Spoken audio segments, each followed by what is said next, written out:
Hi everybody, Mick here from TRAFFIT. Welcome to another edition of Inside HR. And today we are super lucky to be joined by Paulina from DotWay. Paulina, thanks so much for joining us. How are you doing today? Hi Mick, thanks for the invite. Doing fantastic despite the weather, which we all know how it all looks behind the window, and excited to have this conversation with you today. Perfect. And Paulina is joining us from Krakow, so right across the other side of Poland for people who are luckily watching us from outside of Poland. And Paulina, would you mind just telling us a little bit about what DotWay is and your role there? That would be really helpful. Of course. So DotWay L&D is the combination of HR consultancy and business training company. So that's in a nutshell. I'm a co-owner of this company, and if I were to describe what we do is we combine two words, the world of business, the world of effectiveness, the world of impact on business, and then the world with the human touch, or as I call it, working behind the scenes. So specifically, we work with leaders, we work with HR professionals on one hand side on raising the effectiveness of the teams, and by that, having a bigger or stronger impact on the business results. But the equally important part is done behind the scenes when we work on the emotional intelligence, when we work on the personal resilience, especially nowadays in 2020, crazy roller coaster year. It's really bringing a difference because on one hand side, you need the technical skills, you need the leadership skills, you need the HR skills, but on the other hand side, you need to have that mental fitness as well, that personal resilience to go through the constantly changing and complex reality around. So that's in a nutshell. Okay, so it's definitely a complex offering of solutions without any question. And I really love the idea of that it's not just about ticking boxes when finding people, when managing teams, but it's also about how do you keep them mentally, emotionally, even physically at performance by taking care of them. So definitely from my experience, it's an undervalued area of business. I think companies seem to think about this burnout thing as something that just happens and they have no control over. So it's really nice. It's really great to know that yourself and companies like yourselves are out there to kind of prove that you do have a say in that kind of feeling. So Paulina, that's really great. I'm really happy that you're joining us in Inside HR. We actually kind of came connected because we both work with Indeed.com as well, which is a great partnership to have. And I'm looking forward that with DotWay, we'll hopefully put Poland on that map, as we keep saying with Indeed.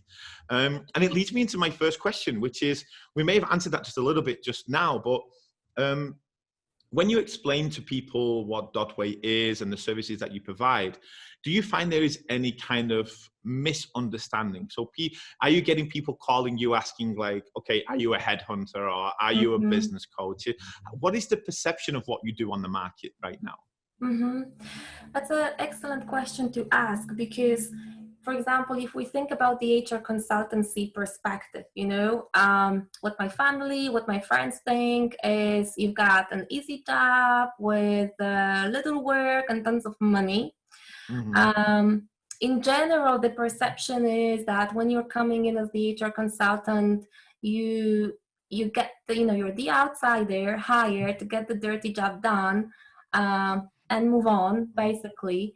But what the reality is, and this is something we clarify when we say, okay, this is what HR consultancy really is, and this is how it can help you, is yes, we are coming in as the outsider, as a third party, but our role or our job is to stay objective and help you maximize the efficiency of your HR operations. And just to give you a few examples, and this is usually what helps when we talk with potential clients or when we talk with people, how HR consulting can help you. So, you can be a small company, you can be a startup, you're growing over the number of months and suddenly you realize, okay, maybe we need to revisit our benefit system. Or how do we benchmark our salaries? I mean, we are expanding, we're growing. What kind of money we should be offering our teams, our people?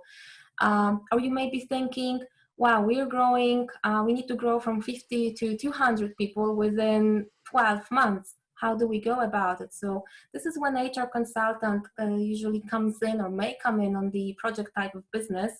But it can also be for the large enterprises. You may be going for a transition, transferring from high cost, this is what I was doing, transferring from high cost to low cost locations. How do you develop training programs for that?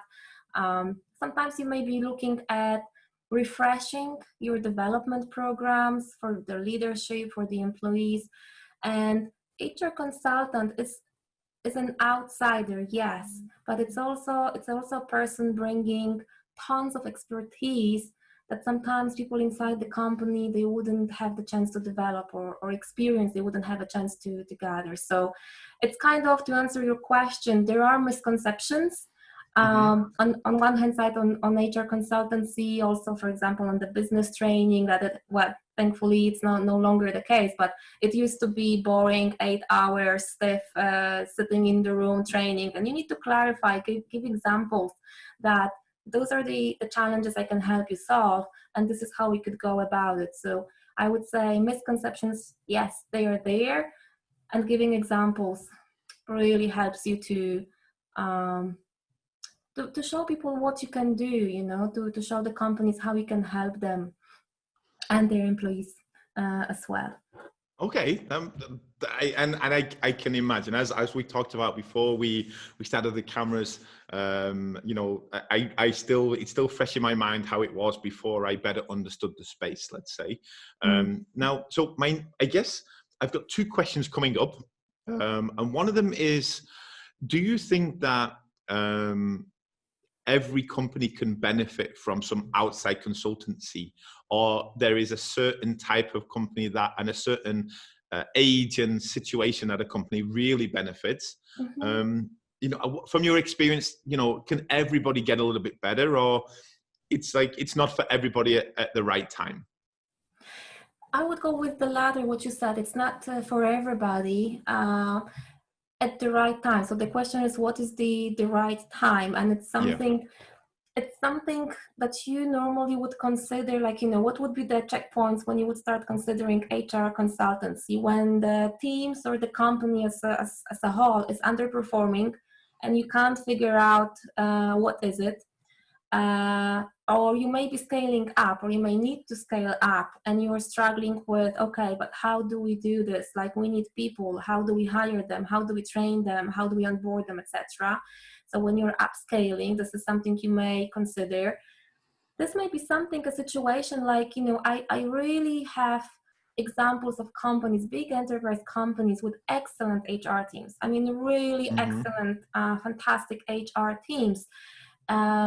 And HR professionals, but they may be looking for creative solutions. They may be looking for something new, what's new on the market. And this might be the moment when you're looking for something new, something fresh, when you would think, okay, let's just, consult what's available, what's possible. So I would say it's not for everybody at the same time, but is it for every company? When you, like I said, if you're struggling, if you're looking to upscale, if you're looking for something new, it's good to consider HR consultancy as an option, basically. Yeah, I mean, no, I don't think anybody out there would claim to have perfected the process, right? I mean, everything can always be improved, be optimized. So I think in every department in a company, having fresh eyes can sometimes be really beneficial. I think probably the key thing is I think it's really important that when somebody brings someone like yourself in for advice and knowledge, they have to be prepared to hear everything. It's not all going to be great news, I guess. And then they have to be able to be ready to action it, right? I guess that's the second part of the puzzle. Well spotted, I would say. Not everybody, everybody wants things fixed, but not everybody is prepared to be as open to hear the results of, for example, the internal audit.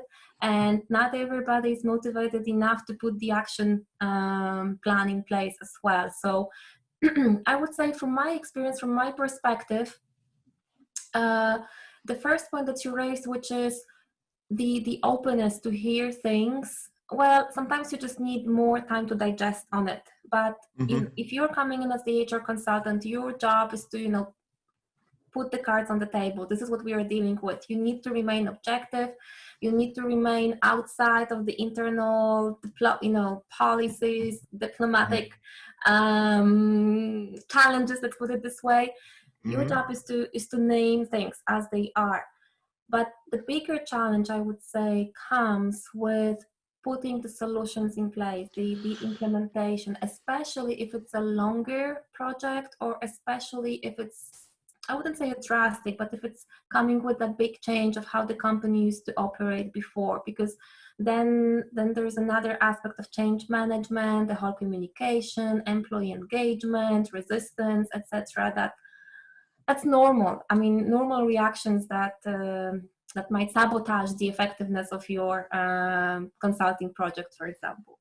No, I really understand. And again, I've made this point before, and we talked about it as well, is I do see comparisons with HR processes and HR strategies and marketing, let's say. And I have a professional colleague who I was talking to recently about sales and marketing. And I was like, how are things going? And he was like, they're a little bit slower than expected. We're trying to grow faster. And I obviously, in a very similar thing, what you said, I said, how can I help? Can I, have a look at what you're doing, give you some advice? And he was like, honestly, Mick, it sounds great, but unless we can deliver your ideas or your advice, we're going to be still where we are. And I said, that's actually it's quite good that he could have that vision of saying, like, let's not do this now because we can't deliver what you say. So I think that's really, I think that's a really vital thing that you said, that people have to be ready for the change as well. Paulina, when you are kind of going into companies, and I guess that every company is different, but would you say that there is something, do you see any kind of consistency or repetitiveness of the challenges that companies are facing today? Like, what are the things that most companies are kind of getting stuck with, or where you find that your knowledge and your skill set is having the most effect? This is again a really good question, and I'm thinking like two immediate things come to my mind, especially in the recent times given the pandemic. So I'm thinking about, on one hand side, recruitment, and on the other hand, employee development, because I'll start with the latter. When you're thinking about the employee development, we were used to the stationary trainings, face-to-face trainings, etc. And they were long development programs, etc. And this has all changed. And immediately you had to think of how do we go about it, but virtually. So suddenly, the challenge for the companies at the moment is how to be more agile about learning, how to be, how to be quicker around the upskilling the managers. Like today, we need them to improve on recruitment, how to hire virtually, for example, because some companies, being smart about it, they did immediate training this year for the hiring managers, how to recruit virtually, what to pay attention to, etc. So, and that's an excellent example of agile learning. So one challenge is how to be more agile around the learning and development of the employees. And then coming back to the first point I mentioned, the recruitment. Well, the reality changed like nearly 180%, because there were companies who were doing some of the recruitment processes online, versus now majority of the companies are doing the recruitment processes online. And that follows how to prepare the candidates for that. Some companies started, for example, creating videos for the candidates, how the recruitment process will look like, to educate them. So how to address the candidates, how to prepare the hiring managers, and how to prepare the recruiters as well. And as we are going through this year, I'm seeing wonderful examples of how the companies are facing this recruitment challenge, with what solutions they're coming up. But I still think for the coming months, if not years, the hybrid model of recruitment, as I call it, is going to be developed, and it's going to take a little bit more time. So we'll see. I'm curious what the future will bring. Yeah, I think you make some really great points there, and we're going to come back to one of those in a second that really caught my eye. But yeah, I mean, I think that I think the first thing is that still many companies out there haven't realized that they have to change. And that's I mean, you're at the really good point when I guess when you're introduced to a company, they are ready for it. They have maybe identified that they need to adapt their recruitment, their employee branding, their skill sets. And then there are still so many companies out there, and not in a negative way in any way, that are kind of like, I really used to like having 2 in-person interviews with my HR person. I'm not willing to let this go, and I will try to find a way to break it. But it seems like that they're just not going to have a choice in the matter. Would that be right, in your opinion? I think we all need to meet in between, because like in the coming months or in the coming years, because we went from one extreme doing majority of things like face to face to the other extreme doing everything virtually. And you're right saying not everybody likes that. So I guess, and I think I mentioned this, like figuring out how this hybrid model of recruitment can help the company really optimize the recruitment process, but not at the cost of the candidate's experience, not at the cost of hiring managers or recruiters overwhelm. And this may be meeting in between. So for example, the initial first 2 stages are done online, and then the final selection might be done face to face. I don't know, because every company will sort of need to figure out what's the preference of the hiring managers, what's the preference of the recruiters, how do we want to continue building a great candidate experience. But we also need to be realistic about our business model. For example, as you were saying, some companies, jumped on, I like the metaphor, at TRAFFIT train. They jumped right on and they are up with the change. Some companies are, when are we going back to the old model, or how much can we go back to the old ways of working? But you need to look at the business need as well. Like, for example, just one quick one to illustrate. There are companies who can afford to move working online, but not every employee will survive mentally working online. So how much office space do you need? The hybrid recruitment model, how to implement that. The same with the clients, for example. There are companies, there are businesses where you still need to go face to face to get the business done, right? So it's not that we all will do everything virtually from now on. It's the candidate experience, it's the hiring manager's experience, it's the recruitment experience, but it's also the business model. What do we need to put in place from the client's perspective to be effective and to optimize the business results at the end of the day? That was a long one. Yeah, no, and you then have to, I think, and this is where I kind of have sympathy for everybody, is that then you have to add in the curveball of, obviously, governments are making rules and changes that affect you as well. I had this, we're in a recruitment process right now, and people are asking me, what's the situation? Are we remote? Are we not? And obviously, I've always had to say, first and foremost, we always respect and abide by the regulations set out by the government, and they change so fast. So it's ironic that like you said, you may come up with a situation where you go, okay, let's have a hybrid model, which is 2 virtual connections and 1 in person, but somebody might take that last one away from you, and you'll still have to adapt a little bit more. So, Paulina, I want to come back to something that you said, because I think that's that one thing that I would take real value in as well, which is you talked about one of the challenges is helping hiring managers and companies understand how it is to now recruit and interview virtually versus in person, and upskilling them.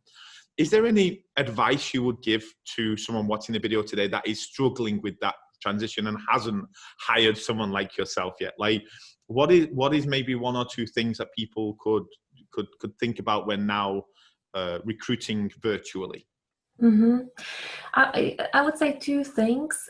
One is look from the candidate's perspective, because they are equally stressed about the technology, about the surroundings, that it's all done virtually and not face to face. And the other one, so basically when you're looking from the candidate's perspective, is to take that into account, that their stress level might be higher than already high in irregular surroundings. And then the other tip that I would have if you're a hiring manager is look for inspirations. Really, do a little bit of research. If your company is not providing you with tips, don't wait.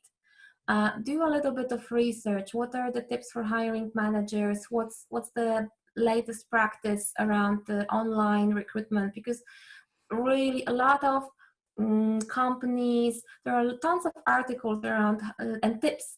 Even recently, Maja Gojtowska shared her latest article with tips for hiring managers. So stay up to date, because like you mentioned, the reality is changing so fast that you don't have to come up with all of the solutions yourself, but know where to find it. So spend 5 minutes a day, with your morning coffee or whatever, and do a little bit of research and get the ideas from the other companies' examples. So not a perfect tip like what to do, but follow. Well, the tips are changing all the time because the situation is changing. So I totally agree. And I think that you just have to, first of all, just throw away the old thing that you thought worked, because it's changing. So one thing we did at TRAFFIT in our recruitment that worked really well, and I'm super happy we did it, is we integrated with Calendly. We let people choose their own interview times. And that has helped with removing friction and waiting times and email back and forth. And I really enjoy waking up in the morning, looking at my calendar and seeing I've got 3 interviews that I didn't have to schedule because they did it. So it can take one tool, one advice, one change, and it can really change the recruitment candidate process for the better. But now it leads to a tough question. This might be a tough question. Are you ready? Okay. And I'm going to ask you to answer it first, yes or no. So, and then we can talk about the fact that probably it can be both. So moving your recruitment process from, let's say, more in-person to virtual, in your opinion, will it make the candidate experience better or worse? And you have to choose one to start. Do you think we can improve the candidate experience going virtually, or probably we're going to lose a little bit of something by going virtually? So the short answer is worse temporarily. Can I move on to why? And now let's I just wanted to, because it's always, I know that the answer is never going to be black or white or yes or no, but it's ultimately we have to kind of commit to one side or the other. But please tell me why you think so and how we can change it maybe. So I mentioned worse, but temporarily. And the reason why I mentioned worse is because the companies, we are still learning how to maximize the potential of doing things virtually. And I'm also working as a career, consultant, working with individuals looking for jobs. So I know from their experiences how all of this 2020 has impacted them. So, they are looking. So what we are missing out is this human touch. They don't have the possibility to go into the office, to feel the atmosphere, to feel the energy, because you can tell a lot of what's the energy inside, the building, what's the energy in the kitchen when you go for coffee, etc. So they are missing this human touch of getting to know the teams, of getting to know the atmosphere in the company. They are missing the casual conversations, especially during the onboarding process, when you're a new joiner and you just have millions of questions, and normally you would just stop by somebody's desk and ask, pop up and ask. And now, well, you might ping on the chat, but you're waiting 8 hours for a reply, or you might send an email, but again, you're waiting, or you might request shadowing online, but then you have a window from 1 to 3 p.m. and then, squeeze in all your questions, because that's all you're gonna get from the training or job shadowing today. So worse temporarily, because the companies are still figuring out how to do the virtual recruitment, and also the virtual, like the virtual sourcing, the virtual recruitment, and then the virtual onboarding, how to maximize the effectiveness of it, but also create an excellent candidate experience. And I'm just another example maybe. You know, normally this time of the year we would be having a lot of job fairs, like face-to-face job fairs, and this is not happening. Mm-hmm. Some companies switch to the online job fairs, but they are admitting it openly. It's not bringing them as many candidates as the old-fashioned face-to-face job fairs. And they are admitting officially, saying, okay, we still need to figure out how to maximize the potential of the job fairs, but in the remote version rather than the stationary version. So they're, just to wrap up, the companies on one hand side have been really fast with switching to the remote, especially the sourcing and recruitment model. And there have been many wonderful and amazing examples of good practices or best practices having an excellent impact on the candidate experience. But there are also many gray areas. How to do it better, how to do it more efficiently, how to do it with more human touch from the candidate experience. So hopefully, this is my big hope, the answer to your question will be, the remote reality has shifted to a better candidate experience, but short-term answer, temporarily, it might have worsened. I mean, when I hear your answers, it does actually, it always kind of like, it's making me smile a little bit. Not because we are going through this little bit of pain right now, both as recruiters, as candidates, and this little bit of unknown. But what I think about is that what's ironic from this is that when we do get back to a situation where we can be face to face and in a room and at a job fair, we will take that hybrid with us. And now we will not only relate to online, but imagine a job fair that will be offline and online. And suddenly you can take the best of both worlds. So the perfect scenario, hopefully, is that we learn all these new skills and then we still go back to the old ways, I hope. But it does remind me, I mean, I've got two very, very close friends living right here in Tree City, also both English, and we all changed the job at the same time. And it was just as the outbreak kind of started, and I was able to come straight into the office here at TRAFFIT. It was just, we had a situation where I could come to work safely. One of my colleagues started at a different company that was hybrid, so they could go to the office maybe once a week, but all his equipment was delivered by courier. His welcome pack was delivered by courier, so it was a little bit strange. And since then, he's now managed to go to the office a little bit more frequently. And then I have another friend who works at a large corporation, which is Intel. And he, in the last 5 months, has never stepped foot in his office. So he's never experienced the office. He's never experienced a meeting in the office. And I can see the differences in how we feel about our new roles, how we feel part of the company, the culture. And of course, these companies are doing the very best they can. I mean, I hear the stories, online beers, online escape rooms, online, ask any questions, those kind of things. So these, like you said, companies are trying their best to catch up, but it takes time, and you can see that effect, right? So it's such an interesting time, and my big hope is that we are going to, what doesn't kill you makes you stronger, and when we all get back to normal, we will have all this new approach. Let's say. It's a hope. Fingers crossed. Sure. So Paulina, what I want to do is, your time is super valuable. So I've got a couple of questions left. Okay. So the first question I'm going to ask is, if somebody's watching this is in HR, they obviously agree with what you're saying. It makes a lot of sense.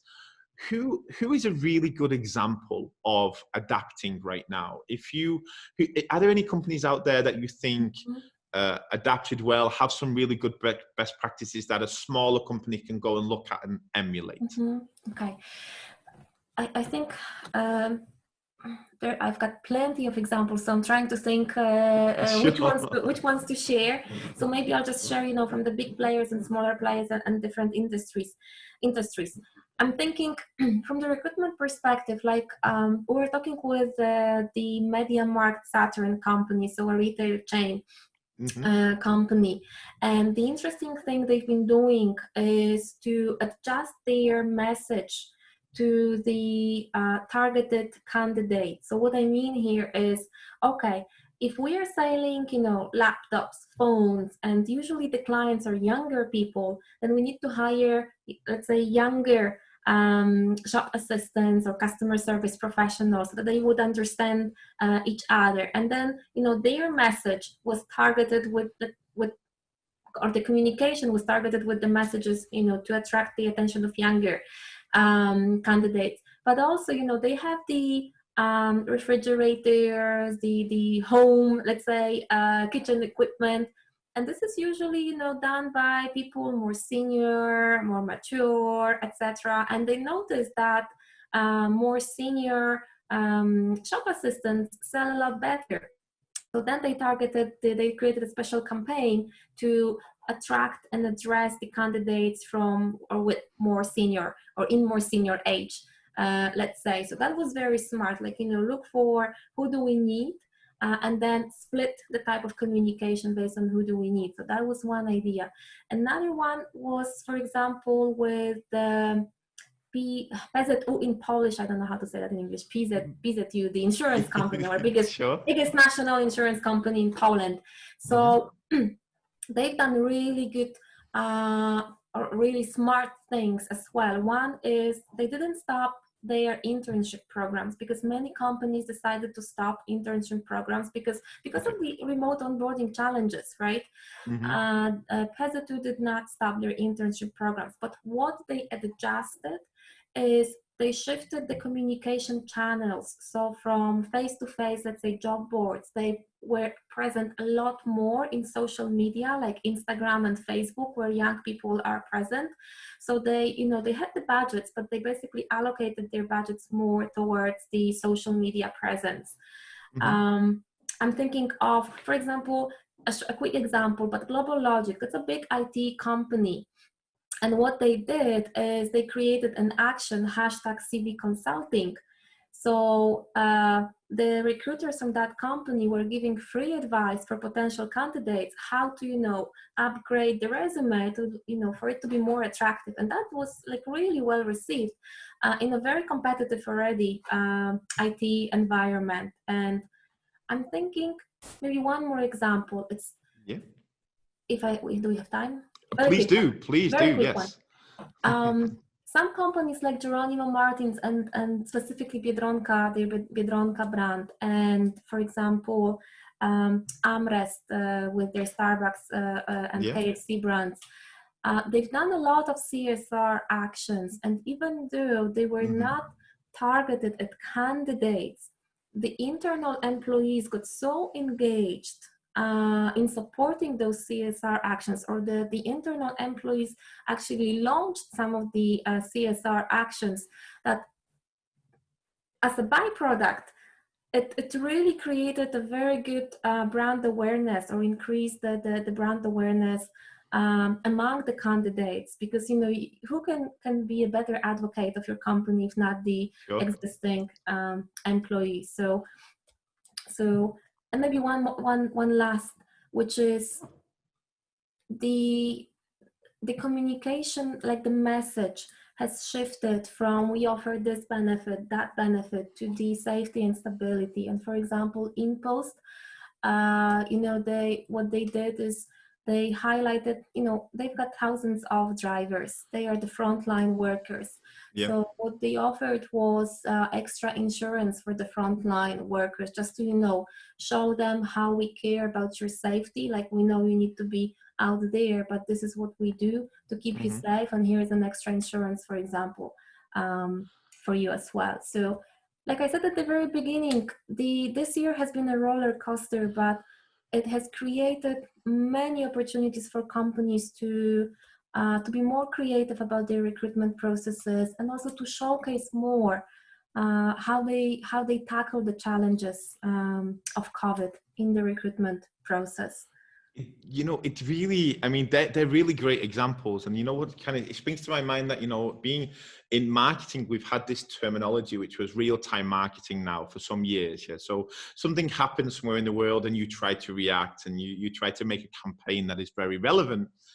And now what you're kind of making me think about is kind of like real-time HR, which is, you know, something reacted, we have to change, we have to be relevant. So again, the impulse one is a great example where there also will be a time when that won't be so relevant and they may have to adapt again. So maybe we are entering the time of real-time HR kind of, you know, reactions to the scenario. And maybe even when they are not health related in the future, we will still see this quicker reaction, this more agile approach to recruitment. I can hope so, at least. So no, they were great examples. And I think that even though, like, my own advice would be, even though they are quite large companies with obviously large infrastructures, there is literally nothing stopping smaller companies from doing similar things and thinking, how can we be slightly, and this is also can be a positive, you know, I mean, these are all really nice things to do, and you should genuinely always be nice. Of course, I like this kind of mentality. However,